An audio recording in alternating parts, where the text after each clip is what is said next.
ધોરાજી નગરપાલિકાની ઘોર બેદરકારી સામે આવી માહિતી મુજબ ધોરાજી નગરપાલિકાએ સિવિલ હોસ્પિટલમાં ફાયર સેફટી સાધનનું ચેકિંગ હાથ ધર્યું હતું। તેમાં ધોરાજી સિવિલ હોસ્પિટલના અધિક્ષકે નિવેદન આપતા જણાવ્યું કે નગરપાલિકાને કોઈપણ જાતના ફાયર સાધનની ચેકિંગ હાથ ધર્યા વગર નોટિસ ફટકારી હતી। તેમજ ધોરાજી સિવિલ હોસ્પિટલમાં ફાયર સેફટીના તમામ સાધનો ઉપલબ્ધ છે। તેમજ વધુમાં જણાવ્યું કે ધોરાજી સિવિલ હોસ્પિટલમાં ફાયરના તમામ સાધનો અને ઇમરજન્સી એક્ઝિટની સીડી પણ ઉપલબ્ધ છે। તેમજ ફાયર સેફટીની નોટિસ મળ્યા બાદ ડેપ્યુટી કલેક્ટર અને ચીફ ઓફિસરને પણ આ બાબતે જાણ કરવામાં આવી હતી।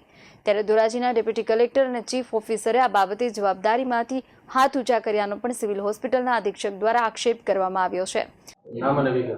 મારું નામ દિનેશભાઈ વોરા, શહેર કોંગ્રેસ પ્રમુખ ધોરાજી। ધોરાજી શહેરની અંદર જે પ્રી મોન્સૂનની કામગીરી થવી જોઈએ એ કામગીરી આજના સમયે પણ થયેલ નથી।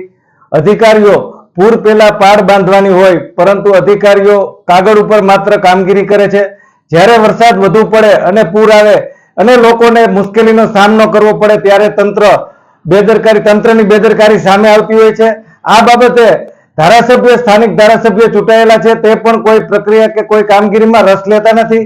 ધોરાજીની અંદર ડોકાતા પણ નથી। જ્યારે હાલમાં જોઈએ તો નગરપાલિકાની અંદર વહીવટદારનું શાસન છે અને આ વહીવટદાર દ્વારા કોઈ કામગીરી પ્રી મોન્સૂનની જે કરવી જોઈએ એ કરવામાં આવતી નથી।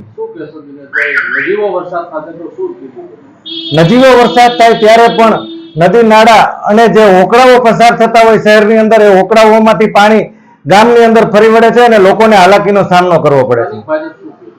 સ્થાનિક ભાજપ પણ નિષ્ક્રિય બેઠું છે। જ્યારે લોકો ઉપર આફત આવી પડે ત્યારે આ લોકો બહાર આવે છે અને એવું કહે છે કે અમે જ લોકોની મુશ્કેલીમાં સાથે ઉભા રહીએ છીએ। ખરેખર અગાઉ જે કામગીરી કરવી જોઈએ કામગીરી કરવામાં આવતી નથી।